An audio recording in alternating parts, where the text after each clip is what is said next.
Okay, Paul, asking for a friend, I have a question for you. I would like to know in your words what innovation actually means, because it's this core part of CIGI, right? The Center for International Governance Innovation. And you're the president, so I feel like because I feel like every time I hear the word innovation, someone somewhere, or innovative, someone sort of loses their wings. But I know there's more to it than that. Hey, good to see you, Vass. Innovation is one of those terms you hear when you kind of hope people don't ask you what it actually means, right? But it is so important that everyone should have their own kind of way of describing it. I think what I would say in very basic terms is that it's kind of how do you create or improve an idea or a thing that solves a problem or makes life better, right? It's kind of so fundamental, and business schools, of course, always try to teach this. What's the course for it, right? And they can't, right?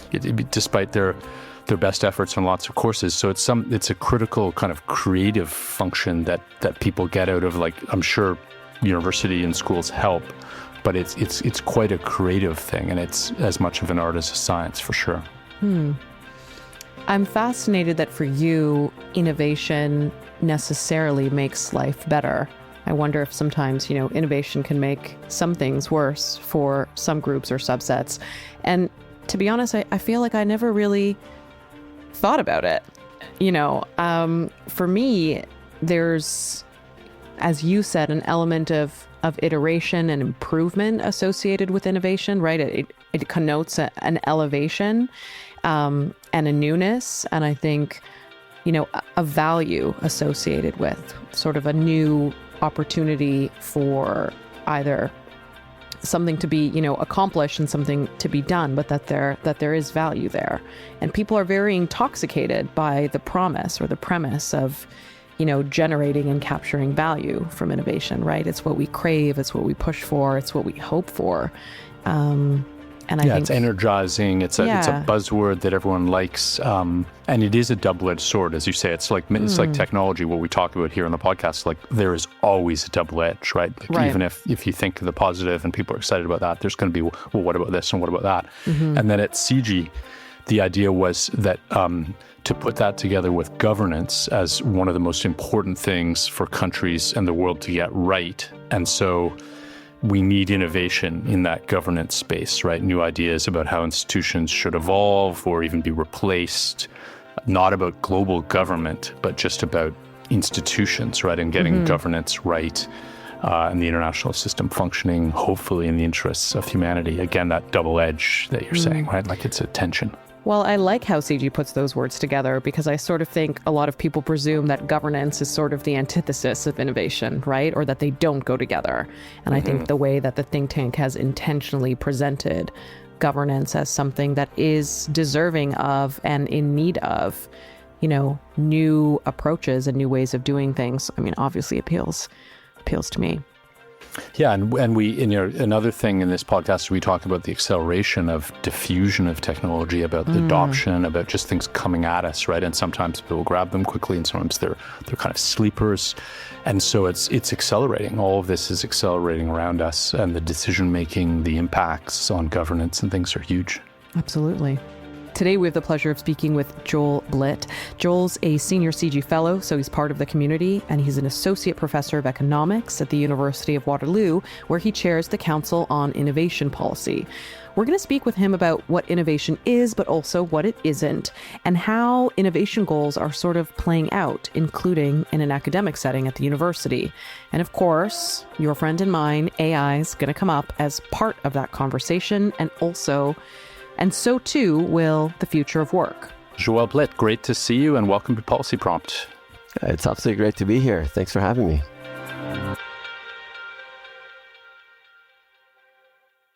I wanted to ask you, and I know it's tough to define, but what is innovation? How should we be thinking about it? Innovation is very hard to define. So I teach a graduate class on innovation, and the very first thing that we do is try and define innovation. And the best definition that I have is just doing things better, finding ways to do things more efficiently. One definition that I really like is doing more with less. And I like that one because it sort of captures both sides of it, right? So you can innovate to be able to do more, produce better products, more services, higher quality things, or you can also innovate to cut costs, right? So doing it with less. And so that doing more with less kind of really captures both of those aspects. What concretely is happening now in the world of universities writ large or academia about in the innovation space? Are they approaching innovation in a different way recently? Is it the same old? What's going on the innovation question in the university setting? So I think most professors are approaching it in the same way. Most professors are curious about a certain topic, about a certain question, and they're going after that question. It's out of curiosity. It's because they're just interested. But I think for the institution as a whole, there's increasing pressure to make sure that whatever research is happening is being translated to have real world impacts. And specifically, say, for example, in Ontario now, there's a very clear mandate to try and commercialize as many of the ideas and to have an impact in the provincial economy. In the last provincial budget, the Ontario government announced its intention to move to a performance-based funding model for colleges and universities. And here to help us understand just what that means and the impact it could have on the education. And so there's a bit of tension here where you've got that the individuals that are doing the research at most of these universities just want to play with their fancy, shiny toys and do research, not necessarily linked to anything in the real world. There's lots of exceptions, of course, but the institution as a whole is being held to a higher standard by the government that at the end of the day is funding a lot of this research. And we're seeing also with a lot of the granting agencies, more and more of the money that they're handing out, there has to be some kind of an impact at the end, some partnership with industry, et cetera, et cetera. So I think we are moving away a little bit as a society from basic research and towards more applied research. I think to some extent that makes sense, right? You get more immediate returns.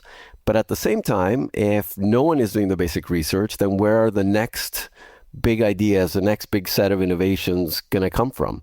To some extent, basic research, almost by definition, doesn't pay.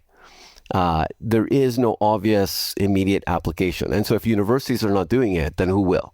Right. I'm just going to come back again, because there's something really interesting here for me that when you think about the way, think of applied innovation, applied research versus kind of more curiosity driven science and innovation through that.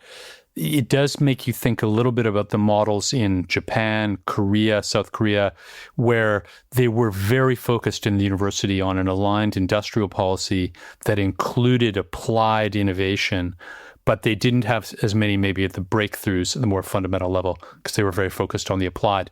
Is that true? And are we kind of heading a little bit to more of an Asian model with the way we're approaching industrial policy and universities potentially? I certainly think there's pressure to move in that direction. Whether we're going to succeed or not, I'm not sure. Whether it's good or not, I'm not sure. That to some extent, that kind of a model makes sense from an economic perspective because, others can be doing that basic research, right? So if that basic research is being done in the US, for example, there's very little holding Canadian researchers back from taking that basic research and then applying it in a Canadian context to a commercial problem, et cetera. And so in a globalized world where whatever basic research you're doing is flowing out of the boundaries of that jurisdiction, you have to ask the question, to what extent does it make sense to invest in a lot of basic research?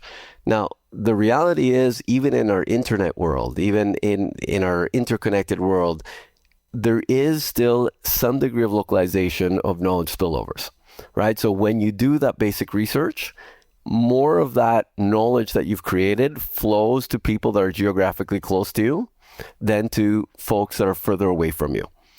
But that localization is maybe not big enough. If the localization isn't huge, then it might not make sense to do all that much basic research. The other piece in all of this that we also can't ignore is a lot of this research is happening in part to train the next generation of talent, right? And so, for example, if we're no longer doing a lot of this basic research, we may not, so our future talent may not have the same opportunities to learn about this and that and different techniques, just because it might be different with applied research. Policy Prompt is produced by the Center for International Governance Innovation. CIGI is a nonpartisan think tank based in Waterloo, Canada, with an international network of fellows, experts, and contributors. CIGI tackles the governance challenges and opportunities of data and digital technologies, including AI, and their impact on the economy, security, democracy, and ultimately our societies. Learn more at cgionline.org.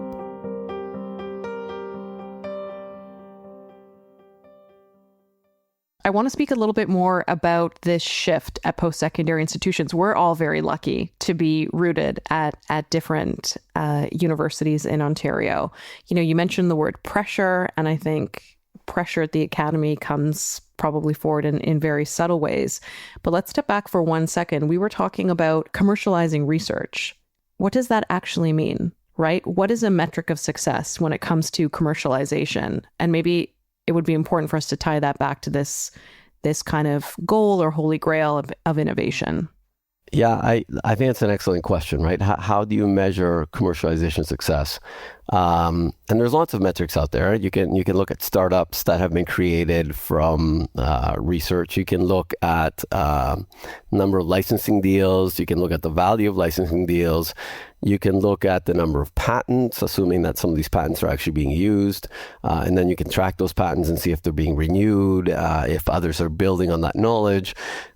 You could try and track number of jobs that are being created. That might get a little bit harder. So I think there's quite a few ways you could try and measure. I don't think any of them are perfect. I think one of the things that we're seeing now is that we're, again, at the provincial level especially, we're less interested in partnerships and more interested in partnerships with local firms, with Ontario firms.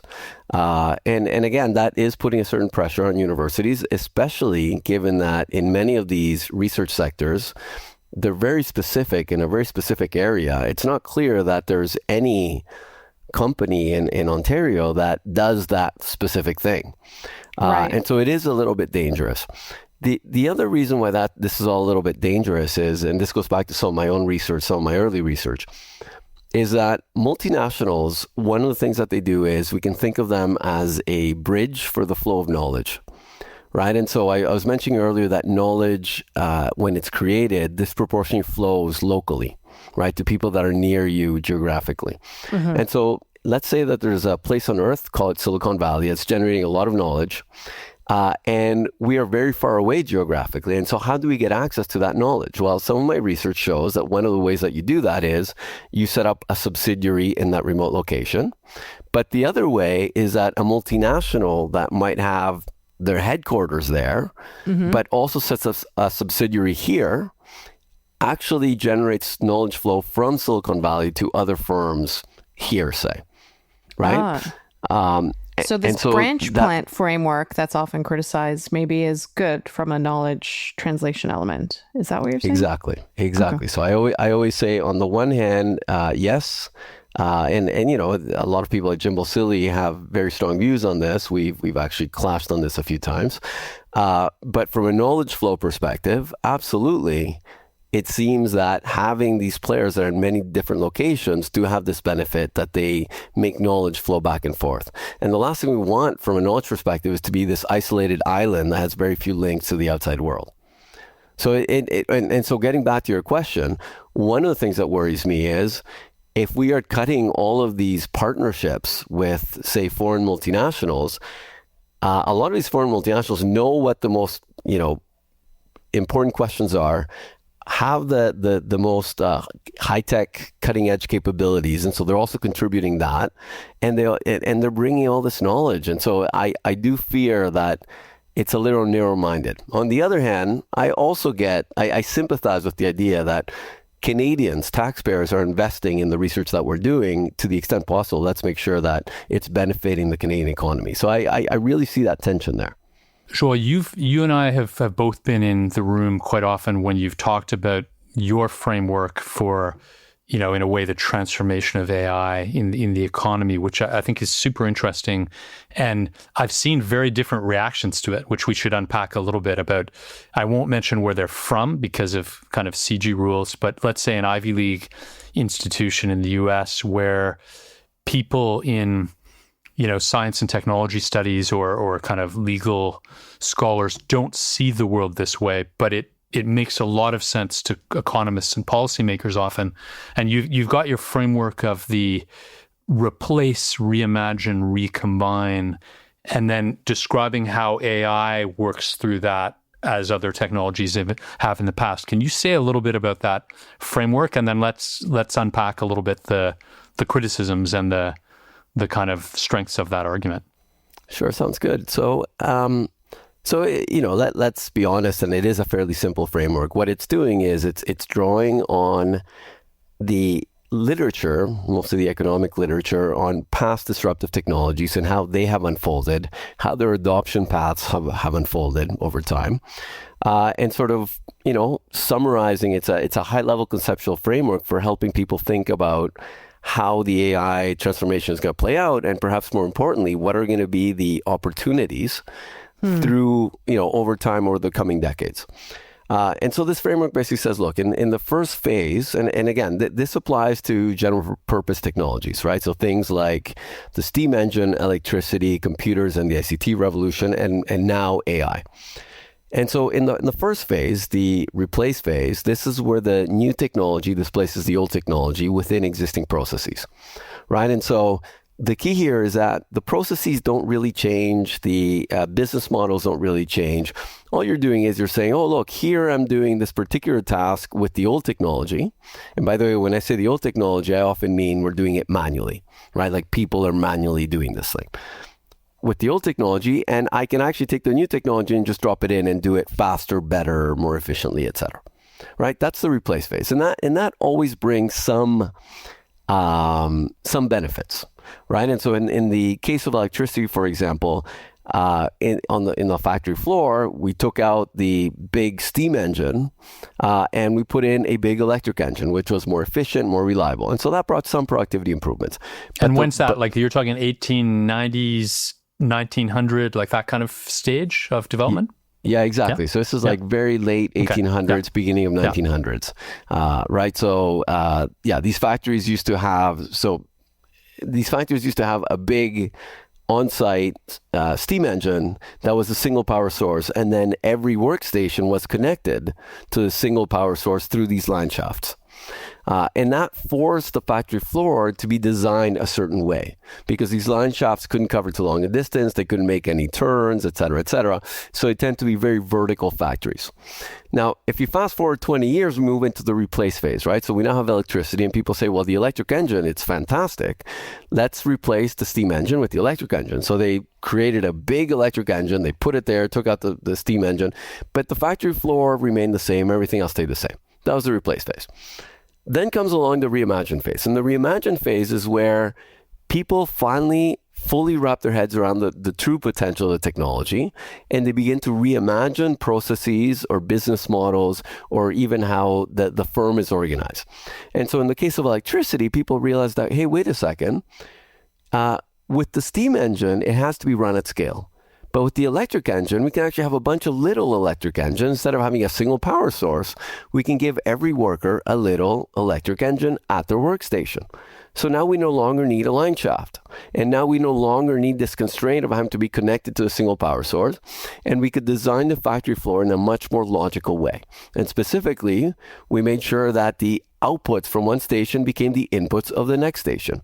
We had the modern production line, right? So the conveyor belt, et cetera, right? And the best example of this is a Ford Model T factory from exactly that period, from around 1915 or so.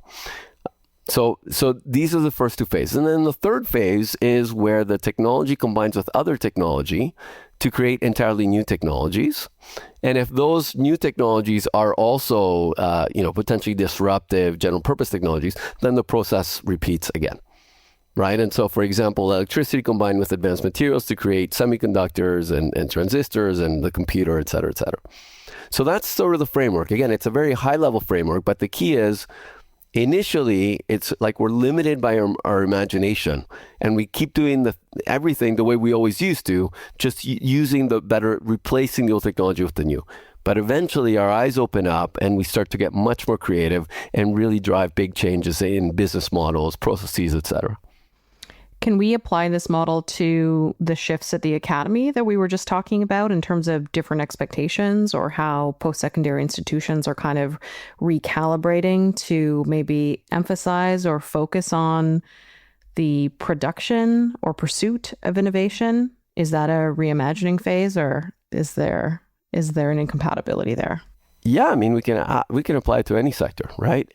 And what I would say is, and we can use the example of universities, but almost any sector, right? Mm-hmm. So with universities, we are at the very beginning of the replace phase, and even the replace phase is taking a very long time.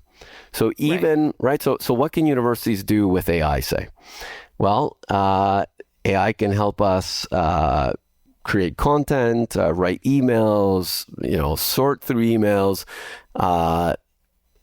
These are all sort of fairly low-hanging fruit. And even there, it's not clear that we're doing very much of it. A lot of universities have put very tight controls on whether their employees can use AI or not. Never mind the students, the employees, right? The staff. So I'd say we're not even doing that easy stuff, that replace kind of stuff, both in sort of the operation side, but also I would argue in the research side. Maybe on the research side, it's happening a little bit more, right? It's more decentralized. You've got researchers that are experimenting with technology, finding cool ways to use it to, do their everyday research. What is really, really not happening, but again, this is not happening in pretty much any sector, is the reimagine. Right. We have an opportunity to reimagine what universities look like around AI, right? So we can imagine a future. Are you familiar with the 2 Sigma question in education? No. Should I be? No one's ever asked me it. No one's ever asked you. I hope I'm not getting it wrong. I think it is called 2 Sigma and not like 3 Sigma, but I think it is 2 Sigma. Anyways, so the idea here is that if you can provide custom education to students, right? In other words, instead of providing the same type of education to everyone, you can see how everyone learns differently, and you can provide feedback that is custom to them, and you can sort of hold their hand and bring them from where they are to where they need to be on an individual basis. You can improve the performance of students by 2 standard deviations. In other words, every student could be performing at an excellent level, right? So this is a result from way back when. Right? But up until now, that's been impossible to do. And the reason why it's been impossible to do is it's just way too costly to have a private tutor for every single student. Right. Well, now we have a technology that has the promise of delivering customized education for every single student. We should be jumping on this. Like, I mean, what an opportunity. Imagine if we could increase the learning, the performance, the outcomes of students by 2 Sigma. Just absolutely crazy. And yet, I'm seeing very little of this, right? I mean, I'm seeing that the Khan Academy, for example, is talking about this, and there's a few players. But the institutions, the universities, the colleges, I've seen almost nothing there. To be fair to them, reimagine is very hard, right? In order to do that, you really have to turn the whole learning machine upside down and reinvent the way that you're teaching. Right? And so it's scary for people, and who knows what's going to end up happening. But it's something that we have to do. And I think there's 2 sectors specifically where we need to do this. The first one you just mentioned, it's education, and not just universities, but also, high school, elementary school, et cetera. The other one is healthcare. And those are 2 sectors where it's government funded, where it's all tacit knowledge driven, where it's very labor intensive. And it hasn't changed for decades and decades and decades and decades. And we finally have a technology that has the potential to change these sectors. And we need to, and especially in healthcare. If we don't do it, I fear that we could lose our quality public healthcare.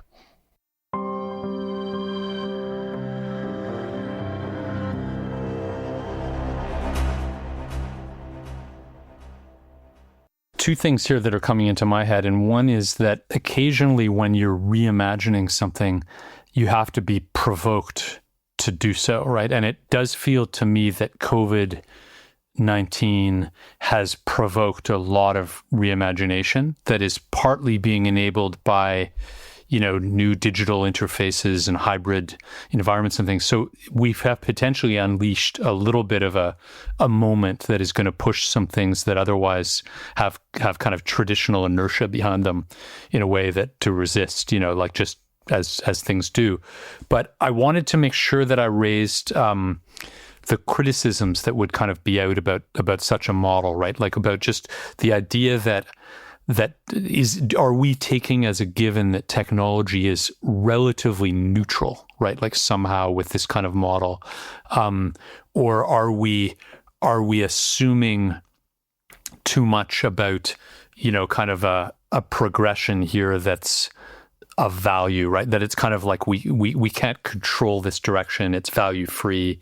Like this is the kind of thing that comes out sometimes of like we're too technologist, if that's the right way to say it, when we look at these things, if we take on your paradigm, where are the values, where's all that in this formulation? So I think you just posed two excellent questions. So I think you're absolutely right that, there's a saying, never waste a good crisis, right? A crisis is people get jarred. It's an opportunity to think differently, to get out of the mold, to try something new. As a matter of fact, I wrote a paper in Canadian Public Policy at the beginning of COVID saying that this was going to do exactly that. It was going to drive innovation and productivity, and I was quite certain of that. And I don't think it did. I think it did a tiny little bit, but I think I was mostly wrong. I think people did change a little bit, and then the second that we could go back, everyone just went back. It was just more familiar. Most of us don't like to teach online, going back to the, talking about universities and teaching. Yes, things changed, but relatively little. I think, the momentum, the inertia is just so big that even a major crisis like that, I think just had a small impact in the grand scheme of things. The snapback, like an elastic band, kind of. It kind of did, right? And even our economy as a whole, like you can see that sort of GDP, it's like a V shape. It goes straight down and then straight up, and everything keeps going as if nothing had happened. And then on the values question of like, it's too agnostic about values. It's too market efficiency driven as a model to really be something that captures everything we should be talking about. But you're maybe not suggesting otherwise, but like what's your response to that kind of comment? So I guess I think it's incredibly important that we talk about the impact of technology on society, that we don't just blindly let it do what it's going to do. I think, for example, I've got many colleagues that do that. To some extent, that's where I started on the whole AI question, right? I was the guy that, with CIGI's help, 6 years ago, went in front of the G7 representatives, the Sherpas, and told them, this AI thing is coming. This is going to be the likely impact on jobs. Back in a time when no one was talking about it, or almost no one, right? And we shouldn't just let it sort of wash over us. We should start planning now. And there are policy things that we can do. And it's funny because at that point, my job was trying to convince people that this was real, it was going to happen, and we should be thinking about it. I no longer have to do that, of course. Now it's a completely different challenge. But so I don't have to be convinced. I've always said that we should try and plan, but at the same time, to some extent, some folks I feel have gone way too far in that direction, in the sense of saying, well, we should just completely stop this thing, and then I just don't think that's realistic. I don't think that's useful.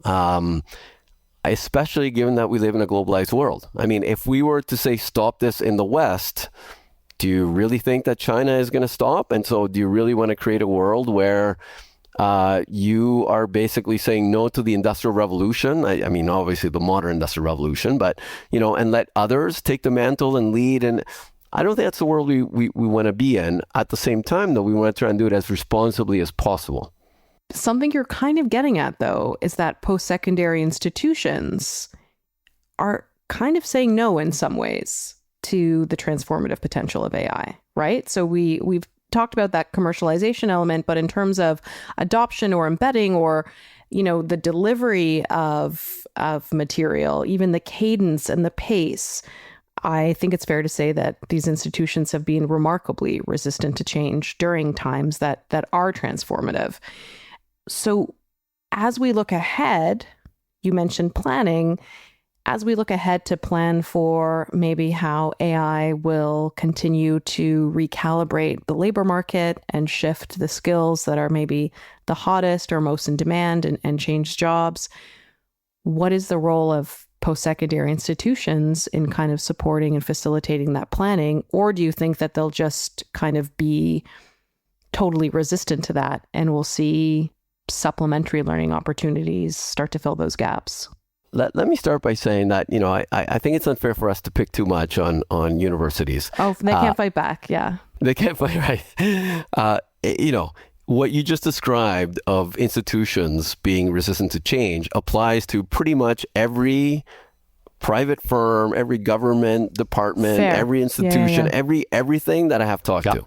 Totally when I agree. go out there and I'm giving an executive course, when they pay attention the most, when I talk about the bias problems, the alignment problems, the lack of transparency, then they perk up and then they say, well, so that's why we're not going to be adopting this thing anytime soon, right? People, I think, are just naturally a little bit afraid of change, and any excuse not to, I think, is always a good excuse, right? So confidentiality. I mean, there's a list this big. Proprietary information. I always hear that. That's on my bingo card. Right. You go into a bureaucrat's office in any large organization, and there's a list of 20 reasons why you can't do something.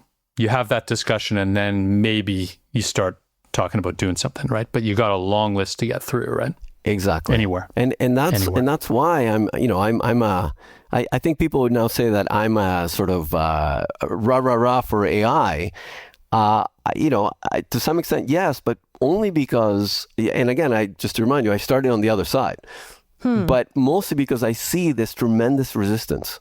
And in Canada especially, we are among the most negative countries in the world around AI, in spite of having some of the best policies and governance around AI. So I think it's really important to sort of state that overall, all of our institutions, everyone is sort of resisting. And by the way, what gives me hope is that this is a fundamentally democratic technology that everyone has access to. So it doesn't have to be top down. And so, for example, to share a story, again, an executive course, the CEO says, well, that's why we're not going to be adopting this technology anytime soon. And the marketing lead over in the corner says, well, actually, we've been using this for about a year now.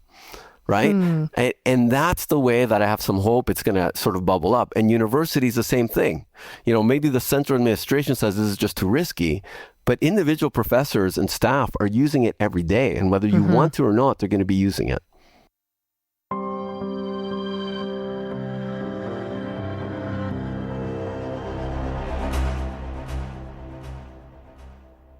On the point you just made, Joel, about who's using AI, the example that I always go to is the moment that search engines, the basic search engine on the internet, is totally AI enabled. Everyone's going to be using AI unless they stop using the search engines, right? So it's like people that tell me they won't use AI. It's like, good luck, because you'll be using it, right? So it's kind of, there's this incremental, emergence of AI into the things that is going to surprise people, I think, that feel they're not going to use it. I mean, perhaps you could ban it, right? But that goes back to your kind of banning question. But Vass, on innovation in university settings, like what would you add to the discussion so far that what you're seeing?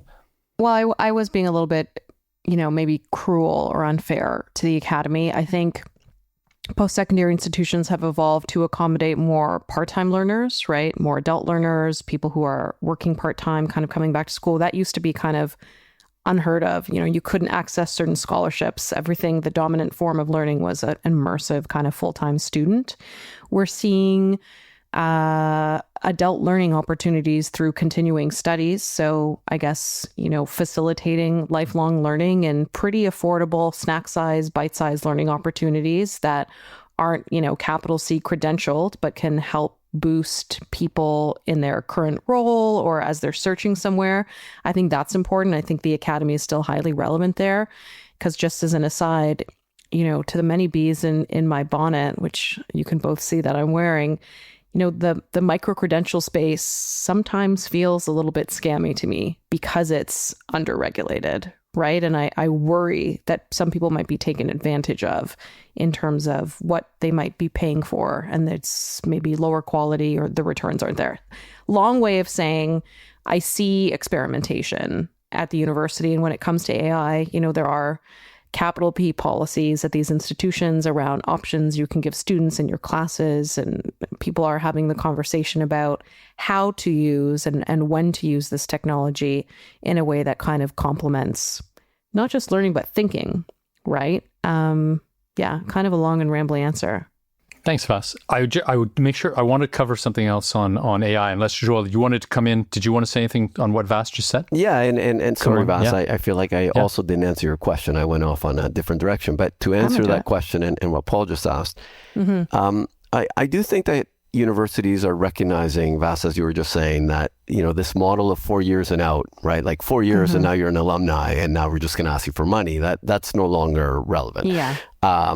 It really needs to be establishing a lifelong relationship with the individual, because we know that the labor market is churning faster and faster and faster and faster, and people are going to have to continuously reinvent themselves and upskill and move into a different area. And so, giving people everything they're ever going to need and then sending them out is just not realistic or productive. And I do think universities realize that, and they're moving in that direction 100%. At our University of Waterloo, for example, we have a brand new continuing executive education office that, didn't exist before, precisely because this is so important. Right. I also don't think that universities see their job, and I don't think it should be their job, to train people for specific jobs, right? And there's a push now for universities to... Yeah. Yes. No, go ahead. Yeah. There is. And I think that is wrong-headed and unfair. What universities should be doing, right? Because if universities are training people for specific jobs, they could finish training them for a specific job, and then 2 years out, that job no longer exists, or right, and then that human capital is lost. What universities should be doing is giving people foundational skills and transferable skills. Like things like, say, entrepreneurial thinking and entrepreneurial skills, problem solving, critical thinking, writing, and if you want interpersonal skills, all these things that are very broad and transferable. And then if you want in the last year, fine, right? Like we might still have a 4-year where in the first 2 or 3 years you have all that great stuff. In the 4th year, you maybe get trained for a specific job, knowing that if that 4th year stuff is no longer useful, you can fall back on the first 3 years and then... But then to some extent, it's going to be on companies and businesses to do that customization for what they need. Right. And we're not seeing that much of that either, right? So, yeah. And when you look at the literature, and Paul, I'll turn to you in a second, over time in surveys, employers have always said that they felt university graduates were not job ready on their, like that perception hasn't changed no matter how much the academy has. So I always find that a little bit interesting. Yeah, totally good point. On AI, I want to make sure we talk for a second about the big economist question right now, which is, in a nutshell, how many jobs will, what's the impact on productivity, let me say, and therefore how many jobs will be created versus how many will be lost, and whether that's a net loss or kind of a transition question, I think is a legitimate thing, but also whether the inequality impacts are going to outweigh the broad society benefits, in the sense that it was just going to increase those gaps more. You mentioned access earlier. Will people have access to what they need? Like where, and economists are kind of all over the map on it, which is, it's quite fun to watch economists battling on these kind of things. And the data, you can prove kind of different arguments with different data, right? But how would you weigh in on that debate about how much do we know do we have to kind of wait and see on these things? How worried are you about access and inequality? Yeah, so Paul, that's a huge question, and really well posed, by the way, because usually people ask me, well, how many jobs are going to be lost? And that's where they stop, right? And what I really like about the way that you pose the question is, yes, there's a jobs question, but there's also the inequality question, right? And as economists, we often, so definitely there's going to be some job loss in the coming decade or something like that, and I'll mention more about that in a second. As economists, we very often say, well, there's going to be some job loss, but it's okay because there's also going to be job creation over the medium to long run, and net everything is going to be great because whatever jobs are lost, new jobs are created. I do think that's true. I mean, barring the AI singularity, I suspect it's going to be true with AI as well. And so I'm not overly worried, except that, this transition period can be really difficult for people, right? I mean, if you have, say, truck drivers that are being displaced by autonomous trucks, it's not clear how easily they're going to be able to make the transition to other kinds of jobs. And economists have too often been just too quick to sort of dismiss the transitory pain, right? I mean, if we look back at the Industrial Revolution, today most of us would say it was a great thing, right? I mean, obviously, maybe not the smokestacks and the conditions, whatever, but overall, in the long arc of history, it was a great thing. But for about an entire generation, real wages didn't really go up.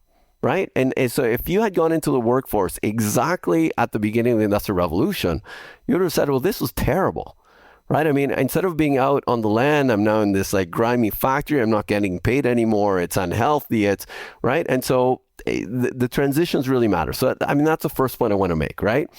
And by the way, the sort of the best estimates I've seen are that about 1 in 5 jobs are not going to really be impacted by AI. About 3 in 5 jobs are going to see between 10 and 50% of their tasks being impacted. And about 1 in 5 are going to see more than half of their tasks being impacted, right? So they're going to be very impacted. And those are probably jobs like translators and writers and journalists, to some extent programmers, but again, I think they might just shift a little bit what they do. So I think the jobs issue is absolutely huge. But the second part of what you asked, Paul, is, well, what about inequality? And that's the thing that is not just transitory, that tends to stay in the long run. However, for the first time, we have a technology before us that might actually decrease inequality. So, the last sort of big technologies, we had industrial robotics, and industrial robotics basically displaced factory workers who tended to be towards the bottom of the skill distribution, and therefore it increased inequality in society, income inequality in society. And then we had computers, and computers mostly displaced people in the middle of the skill distribution, right? So back office workers and clerks, et cetera, et cetera. And those folks either could get upskilled and become white-collar workers, or they ended up in service jobs. In either case, it created a polarization, right? And so it also increased inequality. But for the first time, we have a technology that it would seem is mostly going to be displacing white-collar workers. Or put differently, or looked at it from the other side, is it's going to be empowering lower-skilled workers to perform at the level of a higher-skilled worker. So, this is something that we haven't really talked about yet. But the way that I think about AI is, it's a machine, it's a model, it's a tool for capturing and sharing tacit knowledge. And so, right, because what it's basically doing is, it is looking at a whole bunch of data that embodies this tacit knowledge, right? So for example, doctors every day are making diagnoses and they're coming up with treatment plans. And if you look at the data of what actions they've been taken, what their diagnoses were, what actions they're taking, what the outcomes are, you can sort of create a model of what the best action is in any circumstance, in any environment. Now give this model to a nurse. That nurse can now be empowered with this AI model to perform at the level of a doctor. And so what is going to happen is that we're going to be empowering less well-trained people with less tacit knowledge with the tacit knowledge of those that have more of it to perform at almost that same level, or perhaps even at that same level. This is terrible for family doctors. My wife is one, but this is absolutely fantastic for that nurse and maybe even someday that PSW. Right, and a nurse, not even necessarily a nurse, the new category of prompt engineer, right, that is out there, of somebody that just knows the right questions to ask and how to kind of dialogue and leverage. But there's so much we could talk about here for sure. I know, Vass, you had some other things you wanted to get on the table for sure. We could keep talking about AI for ages, and we'll have to invite you back, Joel, for a part two. For sure, with our eyes on the clock, maybe. I mean, how do we think about how those gains or leaps can be captured and capitalized on, right? So that nurse may be performing more. Do their wages increase, or are we just kind of viewing that as an efficiency gain? And something else that strikes me, Paul, and I don't know if it came to mind for you when you were starting to talk about the inequality aspect, is related to the ownership of these technologies, right? And the ownership and the system allowing the benefits to be more broadly shared, right? Like it's not even just does it empower people to leverage these technologies and benefit from it? Are they really going to get the systems, will allow a little bit of a wealth transfer, right? Or an income transfer anyway. So I think that's an extremely important point, right? And so I often talk about income inequality and how it might actually decrease income inequality. But the great unknown is who is going to own these systems and is everyone going to have access to them? And if the answer is no, then you could get a different form of inequality. Those that have access to AI and are empowered by AI, and those that don't. According to the IMF, half of us will benefit from higher productivity, but the other half, the rise of AI could see lower salaries, reduced hiring, and even some jobs disappearing altogether. And that truly could be a catastrophic world if, there's the haves and have-nots in terms of access to AI. Completely agree with that. That is a different kind of concern, but incredibly important. I said at the beginning we were going to talk about trade, and we've spent, I think, less than 2 seconds on it. So I've got to ask, in the context of all this change going on, right, and kind of innovation, industrial policy, AI, your transformation of a general purpose technology, where are we heading on trade? Like, we're heading into a context where we've got to review the new NAFTA within the next 2 years. In 2 years' time. Like, how do you see this playing out? Are we going to get bullied by the US and just kind of held, to their latest whim on trade, or can we position ourselves for that future? And you don't have to answer that exact question if you have a bit of a different cut on it, but where are we heading on this? The last time around in the trade negotiations, I was very afraid that we were going to get a very bad trade deal for Canada. It seemed that we did not have much bargaining power. Now, I'm not going to say we got a fantastic deal, but it was pretty good given the circumstances. Depending on who is in the White House, when we are renegotiating, we could again find ourselves in a very difficult position. And so absolutely I worry. And I think there's lots of win-wins. I think those are not going to be a problem, but there's also lots of areas where it's clear that one party is pushing a different agenda than the other. I think one of those key ones is around IP, intellectual property protection, which again, intangibles is a bigger and bigger part of the economy, around data and flows across borders. I do worry that... I do worry that there could be things put into that next trade agreement that could really hurt Canada as a whole. And to be very specific, I think intellectual property is currently way too strong.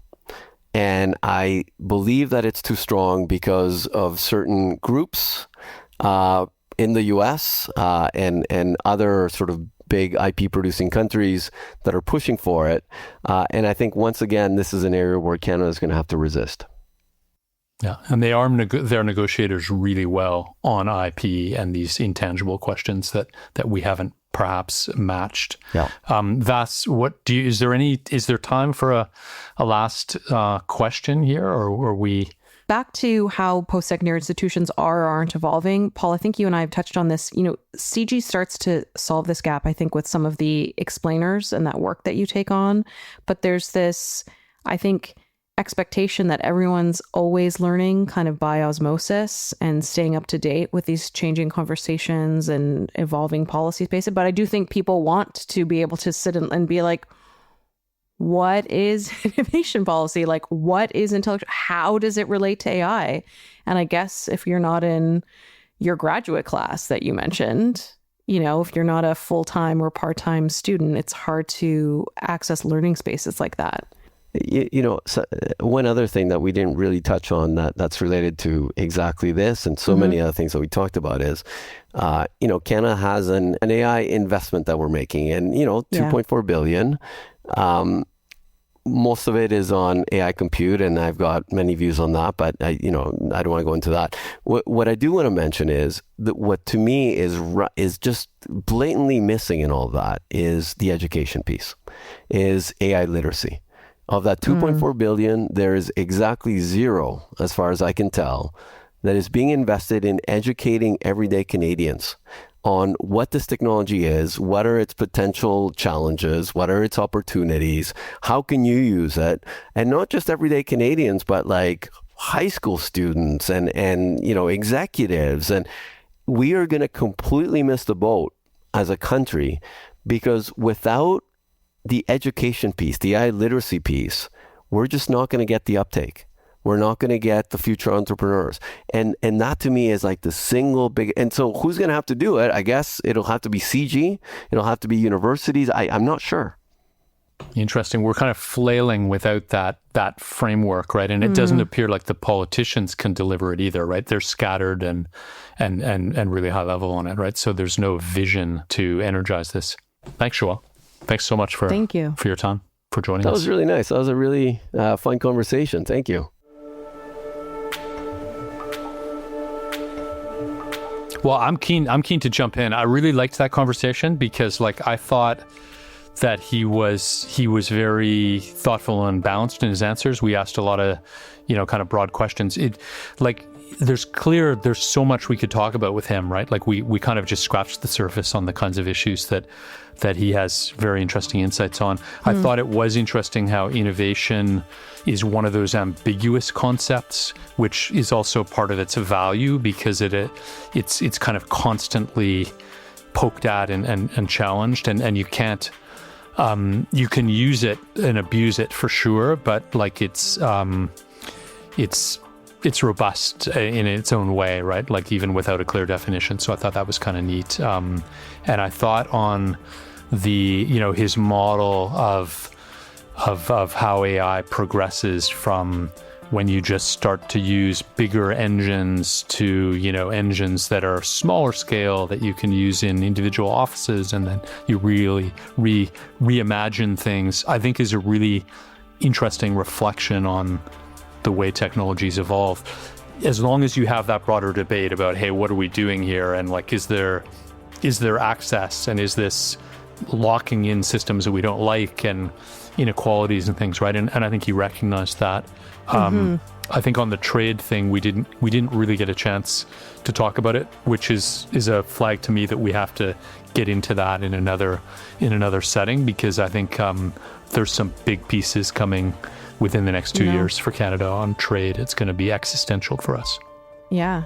I mean, I really appreciate that he's anchored at the academy, but willing to kind of push and pull it and recognize the forces that are reshaping universities. It's really interesting to push researchers or change the incentives towards something that is as nebulous as innovation, right? At the same time, it's kind of what we want graduates to be able to do, right? We want people to be able to think, but sometimes the focus in a scholastic setting is purely on doing, right? Maybe performing more to a rubric or a template. And examples, and we don't always have templates for what we want these outcomes to be, but at the same time, it is risky, and we have to be willing to invest in research that may not demonstrate an immediate return for all of these reasons. So yeah, that's something I really appreciated, and, challenging myself to see how universities are addressing, labor market shifts and changing expectations and changing hopes, and even who a learner is and when we learn and how. I don't think that's going to go away. If anything, I think, maybe it'll be harder to recognize these institutions in a few years. At the same time, your children are going to have a pretty similar higher education experience that you did, except maybe they don't have any Hilroy notebooks, or do they? Yeah. It's been said, sometimes history moves, decades are in decades, and sometimes decades are in months or weeks, and it kind of feels like we're due for one of those massive change moments, not necessarily in a good way. So a lot of this stuff matters, right? Like big time, as to how things are playing out.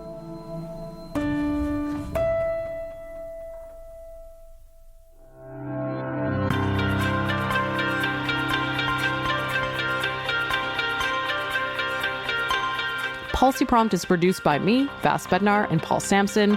Tim Lewis and Mel Wiersma are our technical producers. Background research is contributed by Reanne Cayenne. Brand design by Abhilasha Dewan, and creative direction from Som Tsoi. The original theme music is by Josh Snedlaga.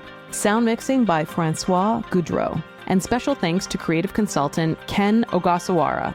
Please subscribe and rate Policy Prompt wherever you listen to podcasts, and stay tuned for future episodes.